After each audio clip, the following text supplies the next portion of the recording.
Pessoal, bom, desculpe a aparência, mas é que a correria estava grande. Primeiro, saudar os componentes da mesa, o prefeito Adolfo Petter Júnior, o professor Rubens Belora, que hoje representa o reitor, também é o diretor do Centro de Ciências Jurídicas, Econômicas e Sociais, o professor Hernani Schmidt, nosso coordenador do curso, as demais autoridades que por aqui estão presentes, e a todos vocês, nossos colegas, né, os principais integrantes dessa confraternização dessa semana. Em primeiro lugar, é preciso que a gente diga que nós, da universidade, nós da comissão organizadora, nós não cabemos em nós, tamanha, acho que isso transparece um pouco, né, tamanha a nossa alegria e a nossa satisfação de ver o auditório assim lotado dessa maneira, e a correria para ainda querer mais lugares. Há poucas semanas atrás, quando começaram as inscrições, a nossa expectativa não chegava talvez a 100 inscritos. A gente realmente não esperava muita procura.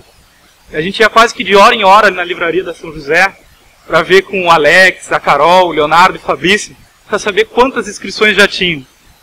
Só que isso, passou uma semana e a procura começou a aumentar de tal forma que a gente se apavorava vendo aquelas filas enormes tomando conta da livraria e saindo em direção ao saguão ali. E foi assim até que se esgotaram mesmo as inscrições. Hoje que a gente conseguiu abrir mais algumas para proporcionar que todos possam assistir. Isso tudo só contribuiu para aumentar o nosso entusiasmo, a fazer com que cada vez mais tempo passássemos aqui dentro da universidade. Nos últimos dias, a nossa rotina tem sido de mais de 12 horas aqui dentro. As pessoas já não aguentam mais nos ver aqui. O pessoal da Agente, então, a Agente Experimental de Publicidade e Marketing da universidade, são os grandes realizadores das nossas mais mirabolantes ideias, e projetos e layouts. Eles nos aturaram durante dias e dias de mais pedidos e pedidos, sempre nos atendendo com a mais gentil das atenções. O pessoal do mestrado, então, de ciência, mestrado da política social, da professora Raquel, eles, coitados deles, porque a gente pegou a sala da professora Raquel e transformou no QG da comissão organizadora. Lá a gente fazia nossos lanches, discussões, até decisões nós tomávamos lá. E era coisa séria. Acontece que todas as nossas decisões só vinham depois de muita gritaria e risadas. E ali do lado, eles estavam tendo aulas do mestrado. A gente pede desculpa pelos nossos exageros. Mas, para nos controlar e fazer-nos cair na realidade de vez em quando, providencialmente integrou-se a nossa equipe, na última semana, a bonitinha, a simpaticíssima Bárbara. Aliás, diga-se de passagem, a mais sensata de todos nós no grupo. A primeira a dizer que o que vale mesmo é a amizade. Detalhe, ela só tem 7 anos de idade ainda. Mas enfim, o que nós gostaríamos mesmo de dizer é que não há coisa melhor do que amigos, do que fazer novas amizades, do que circular diariamente aqui pela universidade e descobrir novas pessoas, fazer novos amigos e fazer milhões de planos. E o pior de tudo é que eles dão certo. Olhem só, a nossa semana acadêmica é uma realidade, está acontecendo agora. Depois de 4 anos, conseguimos montar uma. O auditório está lotado. Nós, alunos, estamos entusiasmados. Todo mundo quer participar. As pessoas não cansam de nos procurar perguntando se é possível participar do evento, se mais vagas serão abertas. É isso, gente. É possível sim. A nossa semana acadêmica do direito está acontecendo. E tudo graças a vocês, a nós, alunos dessa universidade. Isso tudo mostra o quanto somos capazes de mudar a realidade do nosso entorno. Se nós nos unirmos, nos empenharmos, conseguiremos fazer a faculdade que nós queremos. A faculdade que teremos o orgulho de dizer que fizemos. Só depende de nós fazer as coisas acontecerem. É por isso que nós dizemos que a semana acadêmica é nossa, dos acadêmicos. E só com a participação nossa é que ela vai acontecer. Então, esperamos que todos aproveitem, que compartilhem conosco o nosso entusiasmo e a nossa alegria. E que acompanhem junto com a gente essa semana de atividades, palestras, cursos, mostras e filmes, que foram preparados com a maior dedicação e atenção. E não esqueçamos, como diz a nossa guru Bárbara, o que vale mesmo é a amizade. Obrigado.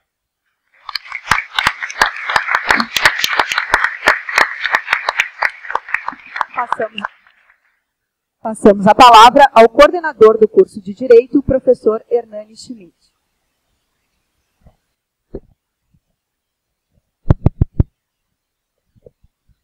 Estimados estudantes, membros da comissão, excelentíssimo senhor prefeito municipal, ilustríssimo senhor diretor, professores, alunos, ex-alunos, hoje é uma noite de verdadeiro júbilo. Um cumprimento especial à professora Raquel, que assumiu a coordenação docente deste evento, demais professores presentes. E enquanto ouvia o Samuel, lembrava da última semana acadêmica, da palestra de abertura que foi proferida pelo professor Alisson Leandro Mascaro, e me ocorria a lembrança do fator essencial em uma semana acadêmica e da tradição que orienta esse evento, consistente no fato de ser o período em que os estudantes protagonizam a atividade acadêmica. Na origem das semanas acadêmicas, sobretudo após a redemocratização no Brasil, o fundamento que sempre orientou foi a perspectiva de que fossem os indivíduos que compõem o corpo discente os protagonistas em todas as escolhas e decisões durante pelo menos uma semana na experiência universitária. A atual conjuntura, vamos dizer assim, na qual estão inseridos os atuais estudantes, revela alguns traços bastante preocupantes. Exacerbamento do individualismo, tomada por parte de uma espécie de concepção mercadológica em todos os setores da vida, e tem sido cada vez mais episódico o fato de haverem alunos assumindo esse protagonismo a que eu referi anteriormente.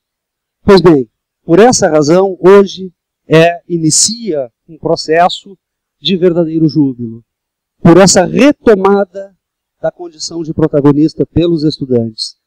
E eu lembrava do professor Alisson Mascaro, uma história bastante curiosa em que ele, intelectual que é chamado pela revista super interessante a integrar um grupo de intelectuais da área jurídica que deveriam tentar compor a ideia de quem teria sido o grande jurista brasileiro, e ele contava isso a nós, quem estava naquela ocasião talvez lembre, que o voto dele foi para Castro Alves.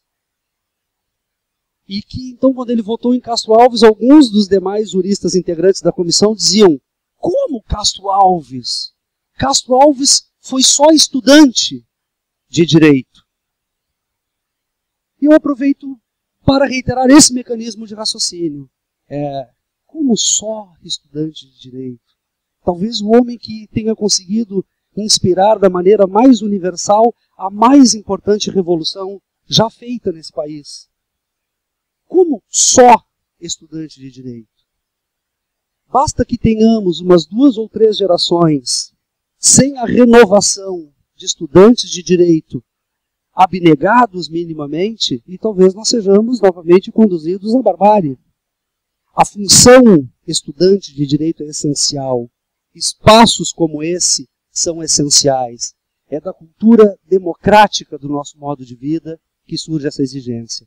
Por essa razão, meus parabéns, muito entusiasmados, a todos os inscritos, aos ex-alunos que comparecem e dão ainda mais brilho a essa noite, aos membros da comissão, aos membros do corpo docente, e, portanto, a todos, uma boa semana acadêmica. Muito obrigado.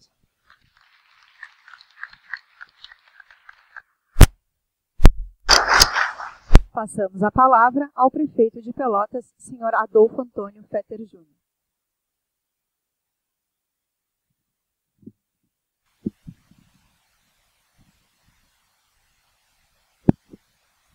Boa noite. Boa noite. Desejo inicialmente agradecer o honroso convite para estar participando dessa semana acadêmica.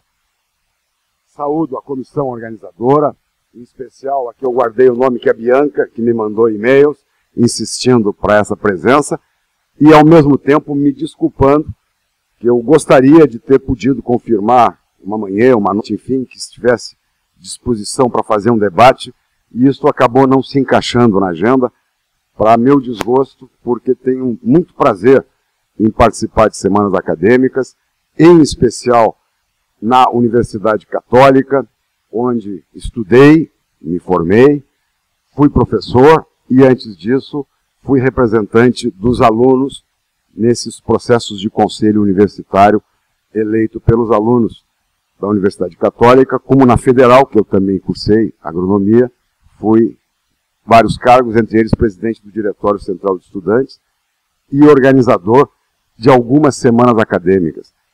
Então, eu tenho muito carinho pelo meio universitário, pela formação, por ter sido professor até algum tempo atrás, agora não tenho mais esse tempo, e em especial a Universidade Católica, onde fui aluno e professor. Fui aluno do professor Belora, que é um eminente juiz da nossa terra, e o saúdo. Claro que não fui aluno do Hernani, que é muito mais jovem do que eu, mas vejo com muita alegria um professor meu da agronomia, o professor Saco, que hoje é aluno de Direito, com seus 80 anos ou algo parecido com isso, e foi meu professor. É uma alegria ver esse espírito jovem de quem, durante tanto tempo, ensinou alunos e continua interessado em estudar. Então, saúdo a cada um de vocês e a todos. Tem um ditado antigo que diz que o melhor discurso é o curto. O político tem uma dificuldade de fazer discurso curto. E eu, pessoalmente, ainda mais nessa hora, tenho dificuldade de falar sentado. Ele está meio apertadinho. Eu não sou italiano, mas a gente acaba se expandindo. E também, segurando o microfone, a gente não consegue se expressar. E eu fui durante muito tempo parlamentar, fui 6 anos vereador em Pelotas, 12 anos deputado, e a gente, embora não esteja mais no Legislativo, quando vê uma tribuna, dá saudade e acaba preferindo falar de pé, usando a tribuna, e por isso eu pedi permissão à mesa organizadora, se assim podia ocorrer. Feita essa introdução, e só na introdução eu já perdi, porque já falei tempo demais, eu queria dizer a vocês que também saúdo, como falaram os que me antecederam, com muito entusiasmo a realização de semanas acadêmicas. Como disse o professor Hernani, é um momento onde os alunos assumem a escolha da temática, discutem aquilo que lhes interessa mais e tem uma possibilidade mais concreta de integração ao conhecimento, de buscar temas provocantes, enfim, de exercer esse papel maior de escolha, já que muitas vezes o currículo é um currículo aprovado pelo MEC e tal, não se tem toda a flexibilidade que se poderia ter. De outro lado, me parece que num curso de Direito, fazer uma semana acadêmica tendo como foco a administração, em especial a administração pública, é uma grande ideia e é uma necessidade. Eu não sou advogado, como disse, eu me formei em administração de empresas aqui na Católica, me formei em agronomia na Federal ao mesmo tempo. Depois eu fiz mestrado em administração pública na Fundação Getúlio Vargas no Rio e doutorado em ciência política na Universidade de Paris V. Então eu não sou alguém oriundo da carreira jurídica, mas quem, como eu, foi durante muito tempo parlamentar, aprende alguma coisa a lidar com leis, porque a atividade parlamentar é justamente elaborar as leis que vão depois fazer a base para o trabalho de advogados, juízes, promotores, enfim. Então o processo legislativo se aprende um pouco da questão da lei, da constitucionalidade, da legalidade e os princípios que regem isso. E de outra parte, além dessa relação por ter feito durante 18 anos parte do poder legislativo municipal ou federal, como prefeito, e antigamente fui secretário de Estado do Desenvolvimento e Assuntos Internacionais, você sente uma enorme necessidade, em qualquer coisa que se faça, de um parecer jurídico ou uma orientação jurídica. Hoje em dia, cada vez mais, é difícil se poder administrar sem conhecer leis, sem examinar as consequências das leis e sem ser pelas leis limitadas. Pelo que eu entendo, o palestrante chegou. É isso? E, portanto, eu posso parar de encher linguiça. E queriam atrasar a cerimônia, eu digo, eu não pode atrasar, eu tenho um compromisso, mas eu falo até ele chegar, para a alegria de vocês. Isso durou 5 ou 7 minutos, e ele, sem dúvida, vai empolgá-los e transmitir os conhecimentos que eu não teria e não terei condições de dizer. Mas para concluir, então, estando o palestrante chegando, por questões de viagem, teve retardo na estrada, eu queria, ao saudá-lo, também concluir dizendo que é impossível, hoje em dia, se governar sem algum conhecimento das leis e sem um forte conhecimento da legislação. O Brasil é o país das leis. Você, para fazer qualquer coisa, tem um mundaréu de lei federal, estadual e municipal que condicionam a sua atividade. E muitas das vezes, na minha experiência, eu constato que muitas das pessoas que cometeram erros de irregularidades ou de ilegalidades, ou até mais graves, classificados como improbidade, muitas vezes o fizeram sem o conhecimento jurídico necessário para agir de outra forma. E eu pego alguns prefeitos eleitos no interior, dono de um mercadinho, de um comércio, ou tendo uma outra profissão, e que é eleito para assumir um município, muitas vezes em início de vida, e nós temos vários aqui na região que são novos, que não têm ainda uma estrutura de assessoramento, especialmente jurídico, e a pessoa se comporta muitas vezes como fazia na boa-fé no seu armazém, na sua quitanda, no seu trabalho, onde podia comprar fiado, não existia a figura do empenho prévio, não existia a figura do orçamento, da liquidação do empenho. Então, uma série de questões que alguém não é obrigado a saber na atividade privada, mas que é uma exigência da atividade pública sob pena do sujeito ser cassado, ser preso, pagar multa, ou ser declarado inelegível, ou pior do que isso, ímprobo. Então, saúdo que é da importância do direito cada vez mais na administração pública. Quero dizer que eu estou na prefeitura já no segundo mandato, mas completando 6 anos, entrando no 7º ano, já que eu era vice no primeiro ano do primeiro mandato, de um advogado, e que neste período, por mais que eu tivesse 18 anos de atividade legislativa, tivesse sido secretário de Estado e tivesse alguma experiência em outras atividades, inclusive com professor, a cada dia eu descubro uma nova questão que eu deveria seguir e que eu não sabia que existia. Então, não por desatenção, mas só para dar uma ideia, nós estamos discutindo, com muita polêmica nesse momento, plano de carreira dos servidores. O levantamento que se fez diz que em Pelotas tem aproximadamente 220 leis que tratam do servidor. Uma criou uma gratificação, uma mudou uma forma de cálculo, 220 leis. Apenas para tratar do funcionalismo estatutário. Tem mais as dos funcionários CLT, enfim, que é outra categoria, e mais os cargos em comissão, que é outra legislação. Então, trabalhar nesse universo e conhecer 220 leis sobre um tema para não cometer um erro ou não ser induzido a um erro, porque ninguém consegue fazer tudo numa prefeitura que tem 8.000 servidores, que trabalha em 300 prédios e, portanto, tem atividades nas mais diversas atividades, você precisa confiar e delegar, mas é óbvio que se você não tiver alguém que te examine isso, te traga a jurisprudência, te oriente como fazer, tu podes, de boa fé, cometer erros, prejudicar pessoas ou a ti mesmo, por conta desse cipoal que já estamos chegando em Pelotas, nos tempos modernos, que a legislação é contínua, há quase 6.000 leis, apenas municipais, apenas em Pelotas, fora as estaduais e as federais, que nos obrigam, fora a Constituição, fora a lei orgânica, estadual e municipal.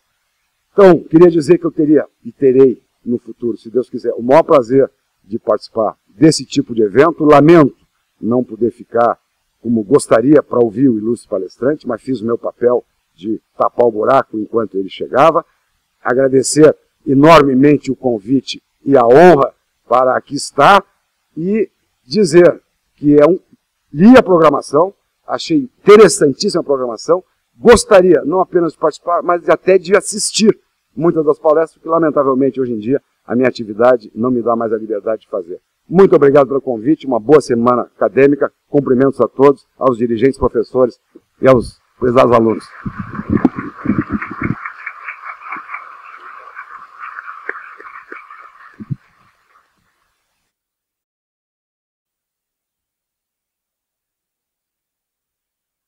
Agradecemos a participação das autoridades e convidamos para que tomem seus lugares na plateia.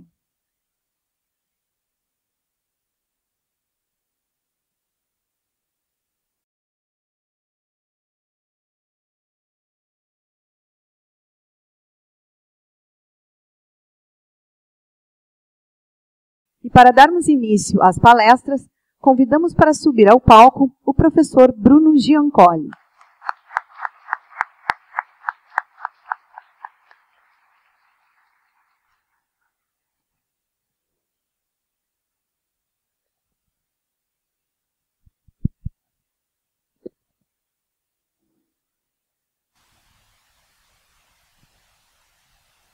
Boa noite a todos. Muito obrigado pela atenção, pela apresentação do prefeito. Então, excelentíssimo senhor prefeito Fetter Júnior, doutor Hernani, coordenador do curso, doutor Rubens, diretor, o Samuel, organizador aqui do evento. Para mim é uma grande satisfação e uma honra, né? Eu tenho poucos sabem, mas eu tenho uma ligação muito forte com o estado de vocês. Parte da minha família é gaúcha, eu morei 6 anos aqui. Morei em Bento Gonçalves durante toda a minha adolescência. Quase casei com uma gaúcha, mas era muito bravo, eu desisti, né? E para mim, então, sempre um enorme carinho, uma enorme satisfação vir aqui conversar com vocês e, de alguma maneira, mostrar algumas tendências, mostrar algumas questões que não são locais, são globais, né? Não envolvem só ao direito civil, não envolvem só a questão da administração pública, não envolvem, muitas vezes, a iniciativa privada.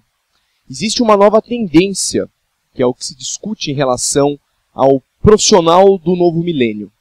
Nós passamos por uma fase essa que essa pessoa que já mais tiozinho vos fala, né? Que todos buscavam uma altíssima especialização.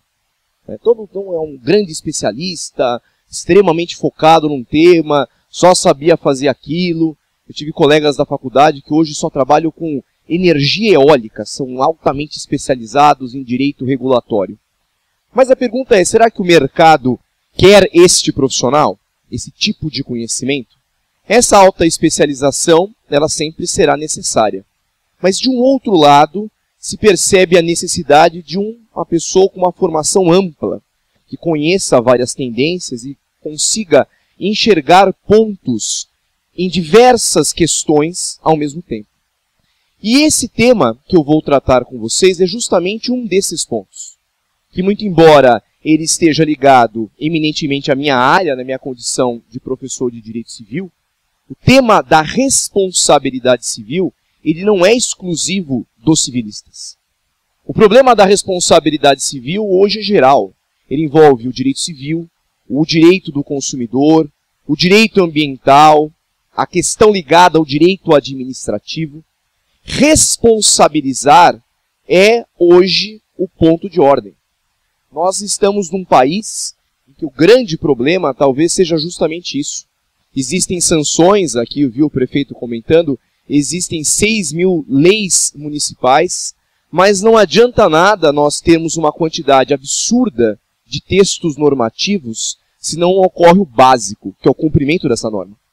Quando falam comigo, em todos os debates e seminários dos quais participo, para falar especialmente em direito do consumidor, que é a minha área de especialização, vamos mudar o CDC, vamos reformar o CDC.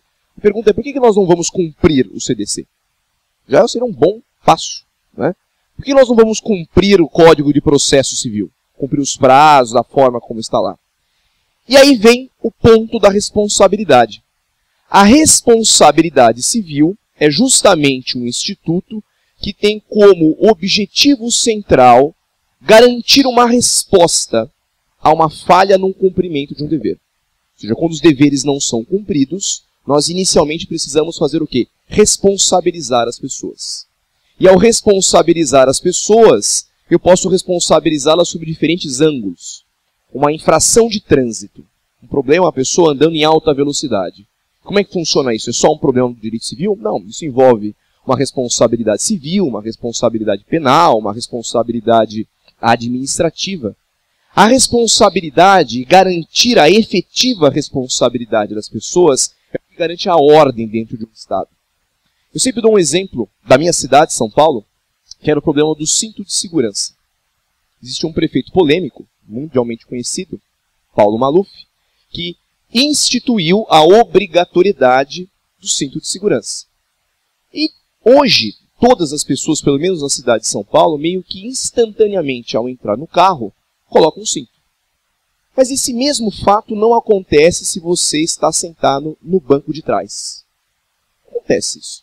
A pergunta é por que não? Resposta: porque não tem sanção. Não existe uma penalidade. E nós, seres humanos meio limitados, só entendemos muitas vezes a linguagem do chicote. Quando dói no bolso, quando dói nos seus direitos e nas suas liberdades, aí sim passa a ser um aspecto importante.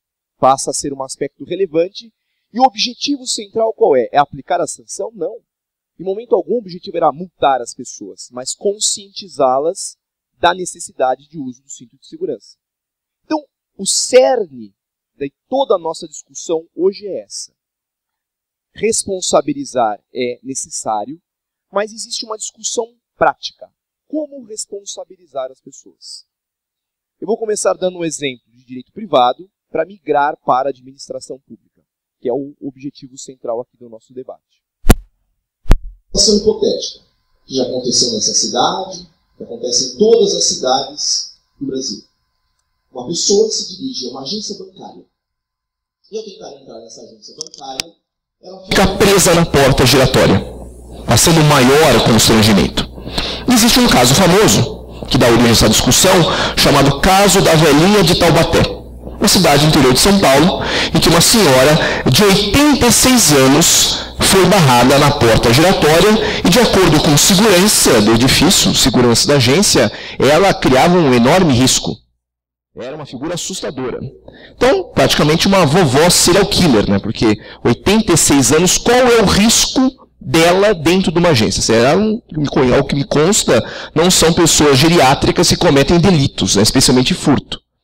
O problema qual é? Essa senhora foi obrigada a ficar semidespida, tirar parte da sua roupa, porque supostamente ela estava portando uma arma de fogo.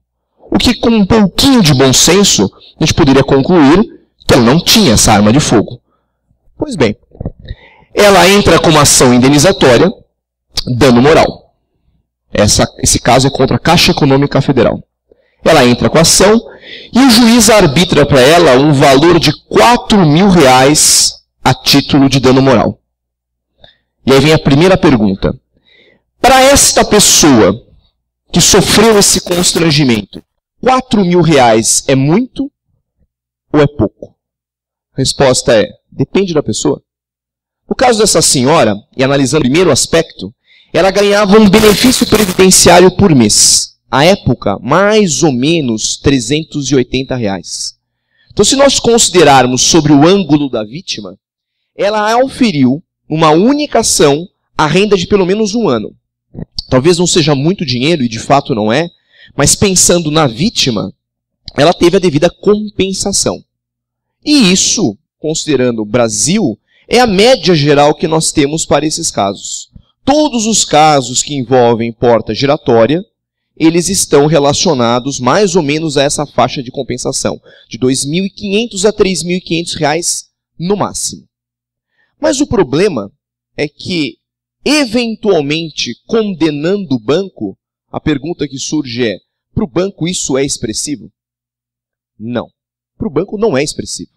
Aliás, o banco vai gastar muito mais para contratar o advogado. Só para contratar o advogado, para ir até a audiência, vai gastar pelo menos R$2.000. Pelo menos em média no mercado. Ou seja, hoje no Brasil, nós vivenciamos um fenômeno curioso. Não cumprir a lei é barato. Não cumprir a lei é vantajoso. Porque qual seria a grande solução? Trocar as portas giratórias. Uma porta giratória, desta que é colocada nas agências, que todo mundo conhece, custa, em média, de R$35 a R$55.000. As portas modernas que evitam esse tipo de problema custam R$300.000. Agora, se eu condeno a pessoa em R$3.000, eu estou condenando ela em 1% do valor da porta. É óbvio que, fazendo uma conta de padeiro, ela prefere manter a porta, que não funciona, e, eventualmente, para as pessoas que ficaram presas, ela paga os R$3.000. Vai pagar depois de anos, e o banco consegue fazer uma enorme captação de juros, e muitas vezes ganha dinheiro com esse tipo de situação. Isso é um exemplo. Eu posso dar outros, como é o caso das todas as concessionárias de energia elétrica, que, de alguma maneira, também não cumprem o seu papel. Todas as concessionárias ligadas, por exemplo, ao campo da telefonia. Celular no Brasil não funciona. Esta é a regra. A Telefônica foi condenada no estado de São Paulo pela abertura de novos pontos no SPID, no sistema de internet. Cada ponto aberto novo, uma multa de R$1.000. Eles continuaram abrindo? Sim, porque cada ponto novo gera de renda por ano 1.800. É só fazer uma conta. Eu pago 1.000, fico com 800. Então, prefiro pagar a multa. Prefiro pagar a multa e continuar abrindo esses novos pontos, mesmo contra a lei. E por esta razão, a responsabilidade civil agora vivencia um conflito.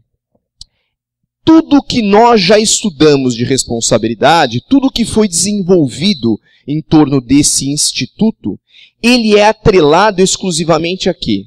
Ele é atrelado à vítima. Vamos compensar a vítima, vamos ressarcir a vítima.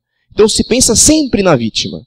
E quando eventualmente nós aumentamos o valor da indenização, as pessoas se levantam e falam, não, enriquecimento ilícito. Você não pode estimular a indústria da indenização. Mas a gente pode estimular a indústria do dano. A indústria do dano não tem problema. Ficar preso na porta giratória não tem problema.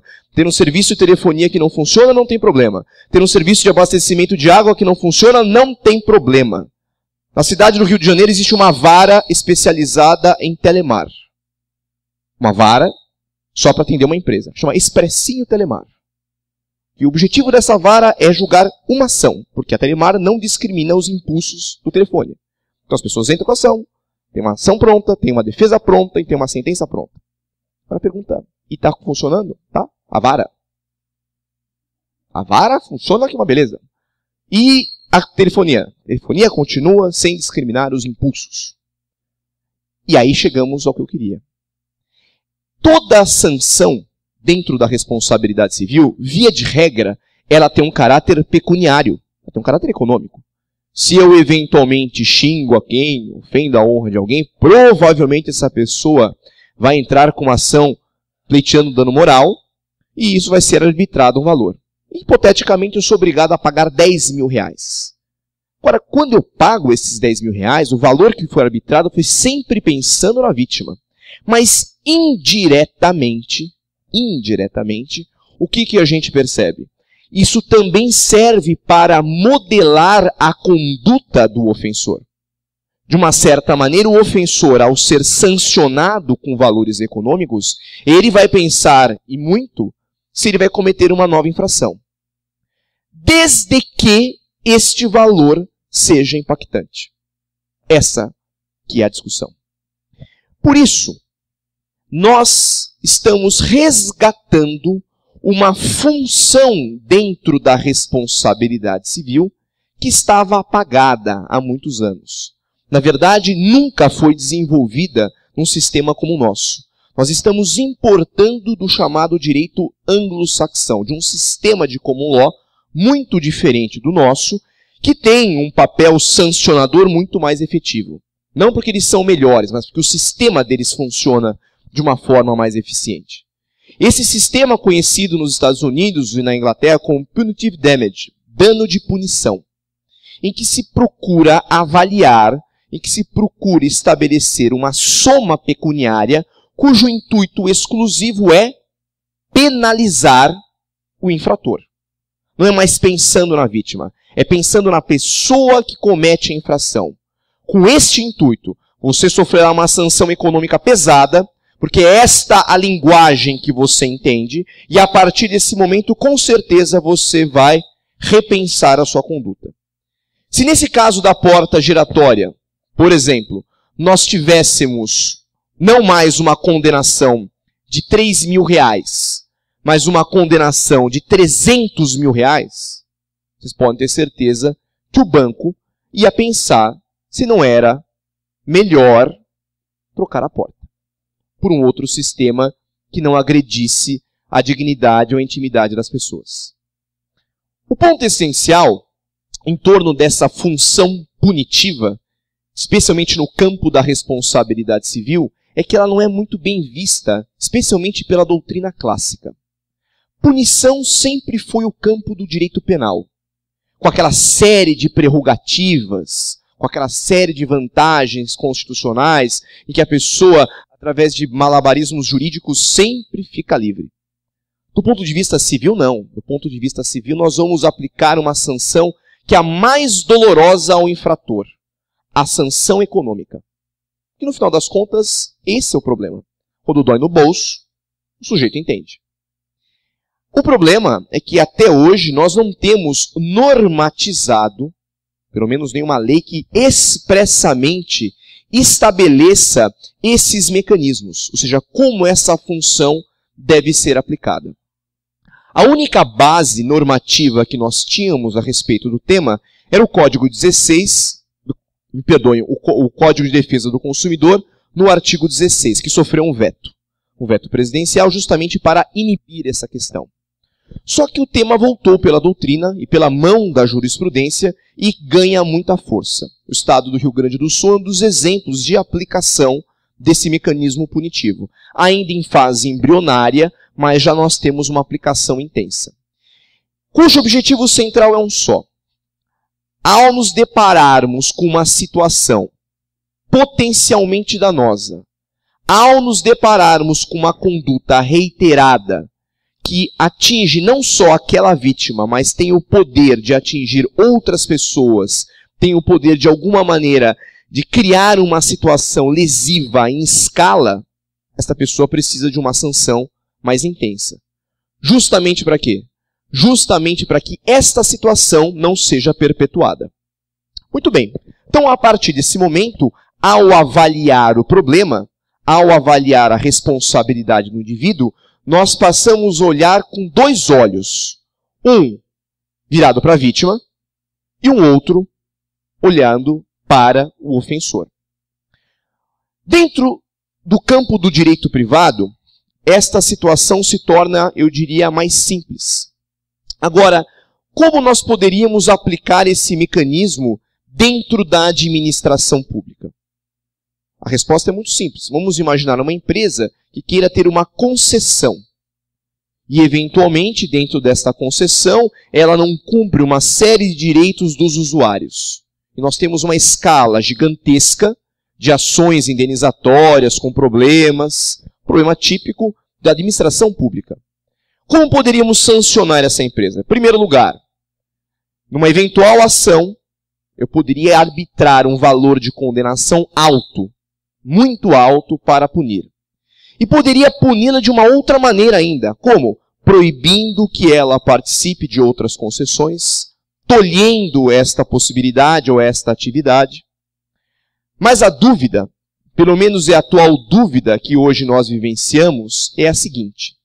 Quando eu for punir, e se eu for punir de forma econômica, quem terá ou quem poderá pleitear ou para quem será revertido este valor? E aqui nós somos Brasil, né, gente? Nós temos o DNA da pilantragem, né? Se você pensar numa mutreta, tem um brasileiro na frente. Vocês podem ter certeza disso, é mais forte, né? Faz parte da nossa genética. Eu sempre dou como exemplo, um exemplo curioso, meus alunos, fazendo aula do meu pós-doutorado na Universidade de Lisboa, eu fiquei lá durante um certo período e aluguei um carro. E tive uma experiência curiosa. Estava fazendo uma viagem, um belo dia, e fui abastecer. Eu tinha pegado o carro no mesmo dia, foi o primeiro dia, e tinha que parar num posto de gasolina. E paro no posto de gasolina, né? E agora? Não tem frentista. Frentista é uma tecnologia nossa. Eu falei, e agora? Como é que eu faço para colocar Nunca tinha colocado combustível na minha vida. Daí você vai lá, tira, olha, não sabe direito, tem um sensor, você coloca, tem uma trava, eu coloquei alguns litros, a bomba começou a funcionar e de repente parou. De repente parou, peguei, tirei, a bomba zerou e eu coloquei de novo. Vocês já pensaram, né? Vocês já pensaram na mutreta? Muito bem. Eu falei, olha só, a bomba zera. A bomba zera, mas tudo bem. Fui lá e coloquei de novo lá, sozinho, ninguém fica te observando, você... Depois coloca a bomba, vai dentro de uma cabine, fica numa fila para pagar. Se isso fosse no Brasil, o cara já tinha saído correndo com o carro, né? Já com a como de conversa. E eu na fila para pagar, né? Conversando lá com o português na minha frente, falei, o senhor reparou que o senhor tirar a bomba e colocar a bomba zera? Olha que eu nunca tinha reparado. Eu falei, pois é, mas eu em 5 segundos já reparei como dar um golpe aqui, né? Então, o ponto essencial é que a função punitiva, e para muitos autores e para muitos doutrinadores, pode ter esse revés. Em que o objetivo central não é realmente aplicar essas sanções pesadas, essas sanções econômicas de alto valor, às empresas, aos políticos, às concessionárias, mas justamente através deste mecanismo que as pessoas cumpram a lei. Funcionar como uma sanção, pelo menos uma vez só, mas uma única sanção.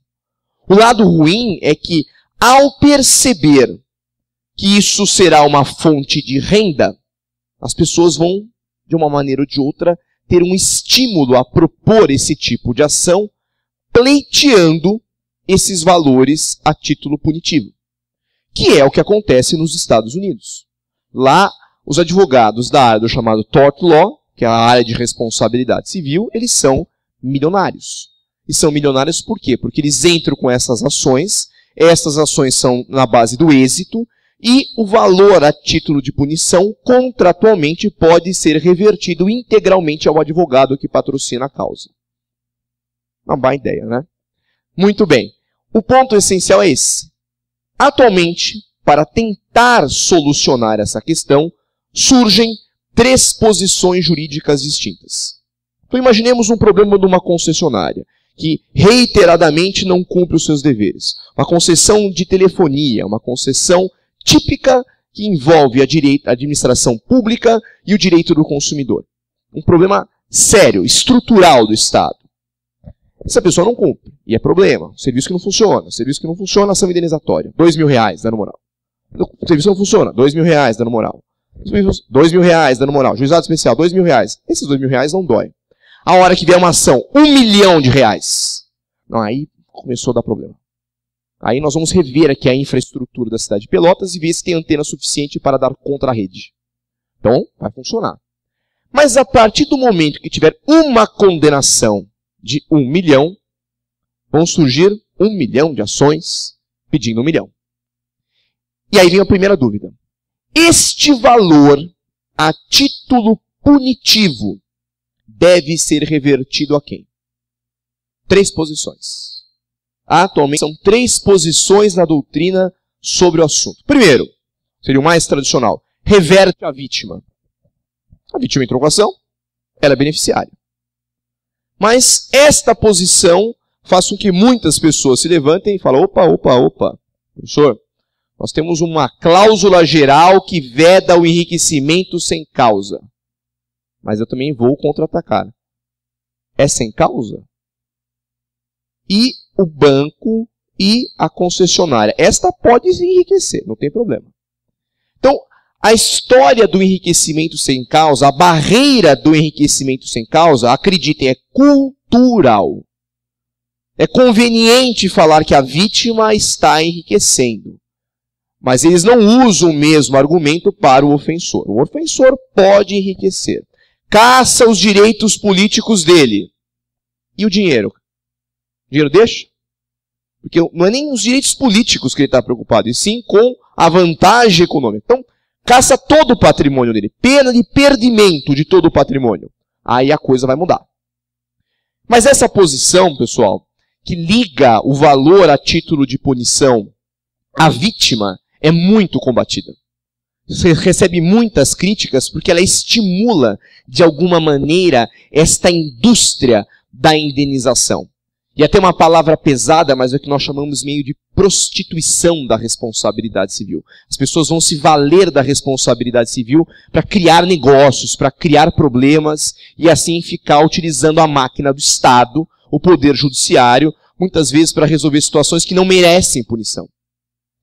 Vem uma segunda posição, uma posição intermediária, que é a posição adotada pela Lei da Ação Civil Pública, que é a posição adotada quando envolve direito ambiental, em muitos casos, em todos os casos que envolvem responsabilidade administrativa, que os valores a título punitivo devem ser revertidos a um fundo, e este fundo estatal fará a gestão desse patrimônio, revertendo esse patrimônio diretamente às vítimas. Mas aí nós também temos um problema que confiar nesses fundos no Brasil, cuja idoneidade é bem duvidosa. Nós temos o exemplo do FAT, que é o Fundo de Amparo ao Trabalhador, até mesmo o Fundo de Amparo aos Defeitos e Acidentes de Consumo, que ninguém tem a menor ideia do que acontece. Que você não sabe dizer se efetivamente aqueles valores estão sendo empregados para a melhoria do mercado. Mas seria uma saída. E esta saída tem uma enorme vantagem, que ela é normatizada. Mas, de modo geral, qual é a postura, ou qual é, eventualmente, uma tendência que agrada gregos e troianos? Existe uma norma no Código Civil que permite que o enriquecimento em causa, os valores a título de enriquecimento em causa, possam ser revertidos ao terceiro setor. Esta experiência, de uma maneira paralela, ela é bem sucedida nas penas alternativas. Caso típico que a pessoa é obrigada a dar cesta básica, a acompanhar muitas vezes no hospital, ter uma determinada atividade, um acompanhamento, estas penas alternativas se mostraram extremamente eficientes. Desta forma, a pessoa, o ofensor que de alguma maneira fosse condenado e o magistrado entendesse necessária a aplicação dessa função punitiva, o valor, a critério do magistrado, poderia ser revertido a uma determinada instituição que desempenhasse um papel social, devidamente credenciada no Poder Judiciário. Uma instituição relacionada a trabalho com criança, com idoso, pessoas que de alguma maneira precisam de recursos para o desenvolvimento. Já que o objetivo dessa função punitiva é, basicamente, servir como um ato moralizante e criar uma sanção adequada para a sociedade, esses valores devem ser devolvidos à própria sociedade. E nesse caso, o terceiro setor, as ONGs de modo geral, desempenham um papel extremamente importante. E aí vocês vão me perguntar, mas como é que nós podemos transportar essa ideia, que já é difícil no direito privado, para o direito público? A administração pública, ela somente vai dar um passo adiante quando o administrador público que não cumpre as suas funções, que não age de forma eficiente, de forma transparente, de forma ética, ele seja verdadeiramente condenado. E que essas pessoas sofram uma punição, e não simplesmente uma punição política, como muitos pensam, mas realmente sofram uma verdadeira punição, que é uma punição econômica. O campo da responsabilidade civil ele é híbrido, ele não é exclusivo do direito civil. E a experiência mostrou, especialmente na vereança, que é um problema mais pontual, quando vereadores foram verdadeiramente condenados, em que ocorreu uma sanção pecuniária intensa, e de uma maneira generalizada, em pequenas comarcas, ocorreu uma mudança cultural. Em que as pessoas que buscaram ou que procuraram um cargo público, nesse caso, procuraram com uma outra cabeça, com uma outra visão. Esse aspecto da moralização econômica, através de uma sanção econômica pesada, é justamente o ponto nevrálgico para uma reforma política. Em todas as discussões que nós estamos tendo e que nós estamos vivenciando, muito se fala do aspecto político apenas. Mas tolher esta liberdade política, em alguns casos, pode ser perigosa. A democracia tem esse lado sombrio. Um exemplo típico é que no meu estado, eu sou representado pelo Tiririca como deputado. Essa é uma realidade. E a pergunta é, ele faz parte da Comissão de Educação. Tá lá. Agora, o que? Eu não sei. Fazendo o quê? Mas tá lá. O Tiririca é só um exemplo. Agora, quantos exemplos existem desse tipo no Senado, na Câmara dos Deputados, em prefeituras, nas câmaras dos vereadores, e nada acontece. Agora, a partir do momento em que esta pessoa realmente sofrer uma punição, nós temos uma atitude exemplar. E outros que fazem a mesma coisa, talvez pensem 2 vezes antes de fazer igual. A impunidade barata, ela é estimulante. E é isso que nós precisamos mudar. Nós precisamos mudar a mentalidade do advogado, nós precisamos mudar a mentalidade do magistrado, mas o meu papel aqui é outro. É mudar a mentalidade de vocês. Em que sentido? Nós temos uma tendência, todos nós do direito, a sermos conservadores. Nós temos uma tendência a usar um linguajar, a usar vestes do século XVIII para baixo. E uma certa restrição à mudança, uma certa restrição a novas ideias. E eu falo aos meus alunos de graduação, se você até pode estudar um filósofo do século XVIII, desde que você olhe para ele com o olhar de 2012. E é isso que nós precisamos mudar. A partir do momento em que a mentalidade do advogado, a mentalidade do jurista, exige uma nova postura ética, exige uma sanção, todos nós vamos ganhar. A mudança, portanto, ela sempre vai começar nos bancos acadêmicos. Porque, de alguma maneira, esta impunidade a todos nos afeta. Se nós imaginarmos aqui um exemplo paradigmático, a Copa do Mundo. O que vai acontecer na Copa do Mundo? Eu não sei, mas eu sugiro que vocês não estejam no Brasil. O ideal seria você ir embora antes e voltar depois, né? Você sai uma semana antes de começar e volta uma semana depois. Eu que viajo muito a palestra, eu fui uma palestra para Goiânia, no mesmo dia que teve, eventualmente, um treino em Goiânia. Não tinha hotel. Não tinha hotel na cidade. São Paulo já vivencia um problema de falta de táxi. Com a Copa, o valor de uma construção que custaria 100 milhões, 200 milhões, já está na casa de trilhão. A pergunta é, o que está sendo feito em relação a essas incorporadoras que estão participando desses esquemas bilhardários? Resposta, nada. Absolutamente nada. Isso, de alguma maneira, vai sair totalmente impune e nós todos, consumidores, com os nossos direitos violados. Afinal de contas, a FIFA é um sobreestado. Ela se acha no direito de falar, vem aqui e venda bebida alcoólica dentro dos estádios, tire dos estudantes, dos idosos, a minha entrada, porque simplesmente eu acho que tem que ser assim. Porque vocês são país eco de 5ª categoria e vocês, malemar, sabem jogar bola. E todo mundo bate palma e coloca o Neymar, que parece uma cracatua, né, com aquele cabelo ridículo. E é isso, Brasil. E é isso, Brasil. E as nossas prerrogativas de você, usuário, de você, torcedor, não são respeitadas. Mas a partir do momento que essas empresas forem responsabilizadas, do tipo, termine a obra no prazo, e mais ainda, pelo preço que foi do certame, e tudo a mais será devolvido ao Estado, posso te garantir que eles vão pensar 2 vezes antes de fazer um esquema ou de não cumprir os requisitos do edital.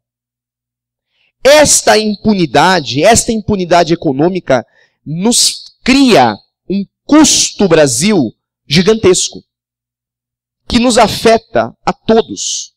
Nós somos o país com o iPhone mais caro do mundo. Do mundo. Tudo aqui é mais caro no mundo. Qualquer coisa. Você comprar um sapato brasileiro é mais caro no Brasil do que fora do Brasil. E isso mostra o quê? A falta total de coerência do nosso Estado, que de alguma maneira passa a mão na cabeça dessas pessoas, ou em alguns casos, não punindo, ou pior, punindo de uma forma ineficiente. E mesmo quando punem de uma forma ineficiente, tem a cara de pau de vir a imprensa e falar, nós estamos punindo. Mas punir dessa forma, o que adianta? Condenar em R$3.000? Condenar em R$3.000 é um descaso com a pessoa. Você tem que condenar de verdade. Mas a questão qual é? Nós precisamos mudar.